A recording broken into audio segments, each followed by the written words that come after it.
नमस्कार, मैं हूं आशीष और आप देख रहे हैं आशीष कॉमर्स क्लासेस। मेरे प्रिय साथियों, हम लोग अपने वीडियोस में ऑडिटिंग की चर्चा कर रहे थे और आज की हमारी वीडियो का टॉपिक है कॉस्ट ऑडिट। इस वीडियो में हम लोग जानने वाले हैं कि लागत अंकेक्षण का अर्थ क्या होता है, इसकी परिभाषा क्या होती है और लागत अंकेक्षण की योजना क्या होती है, यानी किस तरीके से कॉस्ट ऑडिट को प्लान किया जाता है। सबसे पहले हम लोग जानते हैं कि लागत अंकेक्षण का अर्थ क्या होता है।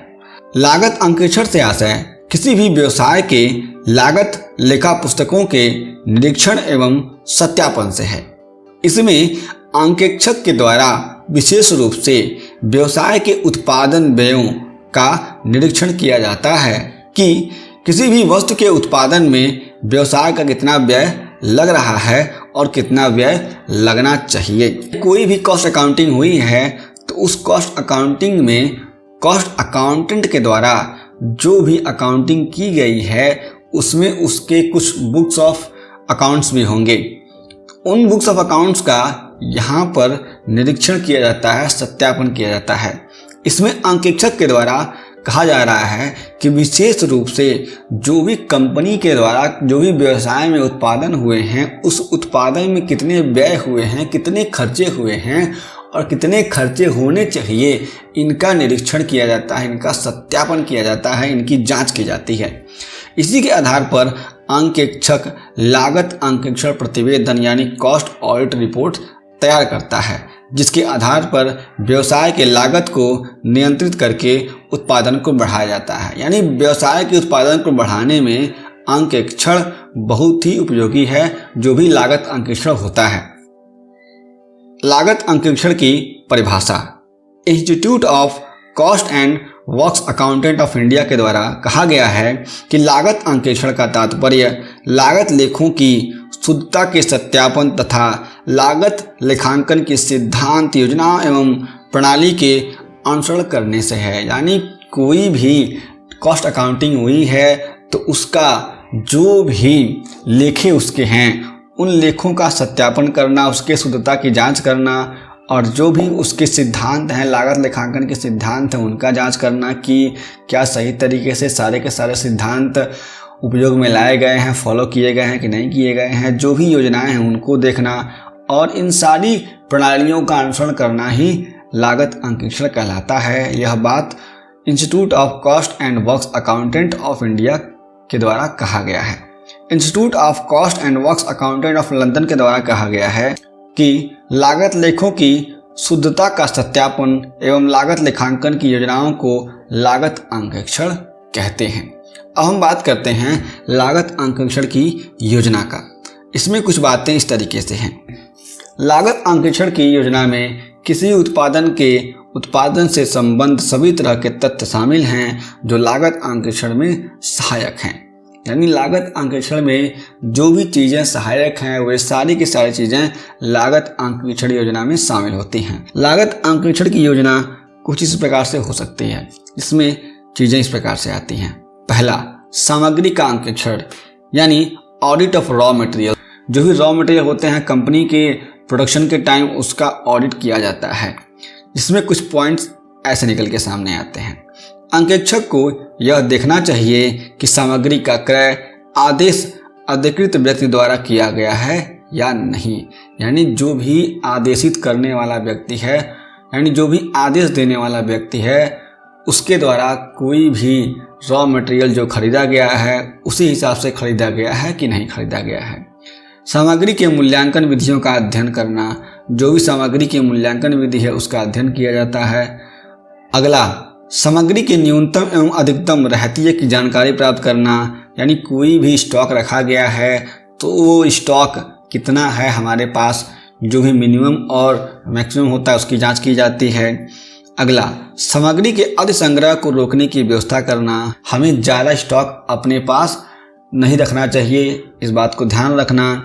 सामग्री के रहतिये की सूची की जाँच करना। जो भी गोदाम में माल पड़ा है उसकी जो सूची बनाई गई है उसकी जांच करना। सामग्री के निर्गमन, क्रय एवं नियंत्रण में मान्य विधि का प्रयोग किया जा रहा है या नहीं, इन सब की जांच करना। उत्पादन क्षय का समायोजन यानी एडजस्टमेंट ठीक से किया गया है या नहीं, जो भी ऑडिटर है इसकी जांच करेगा। वस्तु की वास्तविक लागत एवं प्रमाप लागत की तुलना करके देखना, जो वस्तु की वास्तविक लागत लग रही है और जो भी कंपनी के द्वारा या व्यवसाय के द्वारा स्टैंडर्ड सेट किया गया था, यानी जो प्रमाप सेट किया गया था उसके द्वारा प्रोडक्शन हुआ है कि नहीं हुआ है, दोनों के बीच के डिफरेंस को समझा जाता है किसके द्वारा, अंकेक्षक के द्वारा, जो लागत अंकेक्षक होता है उसके द्वारा। दूसरा, श्रम का अंकेक्षण यानी ऑडिट ऑफ लेबर। श्रम के अंकेक्षण के समय ध्यान दी जाने वाली बातें कुछ इस प्रकार से हैं। पहला, कर्मचारियों की सूची तथा उपस्थिति रजिस्टर प्राप्त करना। जो भी कर्मचारियों की सूची है और उपस्थिति रजिस्टर है उसको चेक किया जाता है। यहाँ कर्मचारियों की उपस्थिति की जांच उपस्थिति रजिस्टर, फोरमैन रजिस्टर तथा अवकाश रजिस्टर से करना। तो इस तरीके से जांच की जाएगी उपस्थिति की। तीसरा, कर्मचारियों के बेकार समय यानी आइडल टाइम के लिए किए गए भुगतान की जांच करना। जो भी कर्मचारियों का बेकार का समय है, जिस समय वे काम नहीं करते हैं, उसकी जांच की जाती है। अब आइडल समय क्या होता है, यानी आइडल टाइम क्या होता है, बेकार समय क्या होता है, इसको हमने कॉस्ट अकाउंटिंग में अच्छे तरीके से पढ़ा है।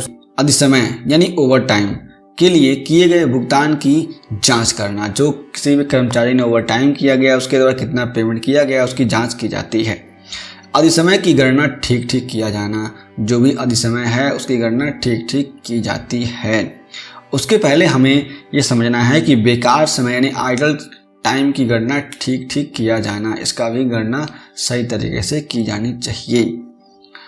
प्रत्यक्ष तथा अप्रत्यक्ष श्रम लागत के निर्धारण की जांच करना। जो भी प्रत्यक्ष और अप्रत्यक्ष श्रम लागत होता है उसके निर्धारण की गणना सही तरीके से की गई है कि नहीं की गई है, उसकी जांच की जानी चाहिए।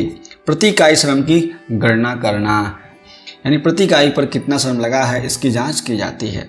तीसरा, उपरिव्यय का अंकेक्षण यानी ऑडिट ऑफ ओवरहेड्स। ओवरहेड्स क्या होता है उसको हमने कॉस्ट अकाउंटिंग में पढ़ा हुआ है। तो उपरिव्यय के जिसमें पहला आता है कि उपरिव्यय के सिद्धांतों की जांच करनी चाहिए, यानी जो भी सिद्धांत सेट किए गए हैं उनकी जांच की जानी चाहिए। अलग अलग उपरिव्ययों को अलग अलग दिखाया जाना चाहिए। जो भी हर प्रोडक्शन के टाइम जो भी अलग अलग उपरिव्यय हैं हर यूनिट पे उसको अलग अलग दिखाया जाना चाहिए। अगला, उपरिव्यय वितरण के सिद्धांतों में बार बार परिवर्तन नहीं किया जाना चाहिए, क्योंकि अगर बिजनेस सिद्धांतों में बार बार परिवर्तन कर देता है तो ऑडिटिंग में और अकाउंटिंग में दिक्कत होती है। उपरिव्यय के शुद्धता की जांच करनी चाहिए। अगला है, लागत पत्रों द्वारा दिखाए गए कुल परिव्ययों की जांच वास्तविक उपरिव्ययों से की जानी चाहिए और अंतर के कारणों को ढूंढना चाहिए। तो ये सारा का सारा काम किया जाना चाहिए ऑडिट ऑफ ओवरहेड्स यानी उपरिव्ययों के अंकेक्षण के समय। चौथा है, स्टोर्स एवं फुटकर सामान की जांच यानी audit of stores and spare parts. इसमें कुछ बातें इस तरीके से हैं। पहला है, यह देखना चाहिए कि इसके क्रय, निर्गमन, निरीक्षण एवं छांटने की व्यवस्था सुदृढ़ है कि नहीं है। दूसरा, स्टोर एवं सामान के आवागमन पर हुई क्षति का मूल्यांकन सही ढंग से किया गया है कि नहीं किया गया है, यह जांच की जानी चाहिए जो भी हमारा स्टोर है। तीसरा, स्टोर व माल के क्रय पर विभिन्न प्रकार के व्यय जैसे ढुलाई, आयात कर, बीमा आदि स्टोर्स इत्यादि की लागत में जोड़े गए हैं क्या नहीं जोड़े गए हैं, इनकी भी जांच होनी चाहिए जब कोई ऑडिटर जांच करेगा, ऑडिटिंग करेगा तो। अब पांचवा है, चालू कार्य का अंकेक्षण यानी audit of work in progress. इसमें कुछ बातें इस प्रकार से हैं। पहला, अंकेक्षक को यह ध्यान रखना चाहिए कि जब तक 2/3 कार्य संपन्न नहीं हो पाए लाभ की गणना नहीं की जानी चाहिए। दूसरा, चालू कार्यों पर उपरिव्यय के निर्धारण व वितरण की जांच की जानी चाहिए। जो भी चालू कार्य हैं यानी वर्क इन प्रोग्रेस है उस पर कितना उपरिव्यय लगा हुआ है इसकी जांच की जानी चाहिए। अगला है, चालू कार्य के मूल्यांकन एवं गणना की विधि की जांच की जानी चाहिए। किस तरीके से वर्क इन प्रोग्रेस की जांच की गई है उसकी जांच की जानी चाहिए। अगला है प्रारंभिक चालू कार्य के मूल्यांकन पर विशेष ध्यान दिया जाना चाहिए। और इसमें अंतिम है कि चालू कार्य के मूल्यांकन विधि में बार बार परिवर्तन नहीं किया जाना चाहिए, यानी जो भी मूल्यांकन विधि है उसमें बार बार परिवर्तन नहीं होना चाहिए। अब इसमें अंतिम निकल के सामने आता है कि ह्रास का अंकेक्षण यानी ऑडिट ऑफ डेप्रिसिएशंस। यह देखना चाहिए कि ह्रास स्थायी संपत्तियों पर चार्ज किया गया है या नहीं, जो भी फिक्स्ड एसेट है उस पर डेप्रिसिएशन लगा है कि नहीं लगा है, इसकी जांच की जानी चाहिए। दूसरा है विभिन्न संपत्तियों पर चार्ज किए गए ह्रास के दर की जांच भी की जानी चाहिए। जो डिफरेंट टाइप के संपत्ति हैं उन पर किस तरीके से ह्रास की दर लगी हुई है, यानी रेट ऑफ डेप्रिसिएशन क्या है, इसकी जांच की जानी चाहिए। अगला, संपत्तियों में समय समय पर किए गए व्यय व वृद्धि की भी जांच की जानी चाहिए। संपत्तियों में जो समय समय पर व्यय किया गया है, जो वृद्धि की गई है, उसकी जांच होनी चाहिए। ह्रास चार्ज करने की विधि में एकरूपता है या नहीं, इसकी भी जांच होनी चाहिए। अगला है संपत्तियों पर किए गए पूंजीगत व्ययों को इसकी लागत में जोड़ा गया है या नहीं, इसकी भी जांच होनी चाहिए। किसके द्वारा? अंकेक्षक के द्वारा।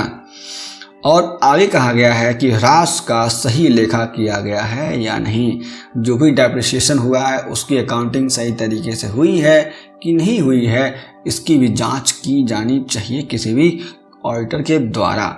और इसमें अंतिम है कि चिट्ठा में संपत्तियों को ह्रासित मूल्य पर दिखाया गया है या नहीं। जो भी बैलेंस शीट बनता है कंपनी का, किसी भी व्यवसाय का, उसमें सही तरीके से जो भी एसेट्स हैं उनमें डेप्रिसिएशन लगा करके बैलेंस शीट में शो किया गया है कि नहीं किया गया है, इस बात की भी जांच अंकेक्षक के द्वारा ह्रास का अंकेक्षण यानी ऑडिट ऑफ डेप्रिसिएशन में किया जाता है। मेरे प्रिय साथियों, आज की वीडियो में हमने जाना कि लागत अंकेक्षण यानी कॉस्ट ऑडिट क्या होता है। हम अगली वीडियो में अंकेक्षण से जुड़े और तथ्यों के बारे में जानेंगे। यदि आपके पास कोई प्रश्न है तो हमें नीचे कमेंट बॉक्स में जरूर बताएं। हम फिर से मिलेंगे एक नए वीडियो के साथ, तब तक के लिए जय हिंद।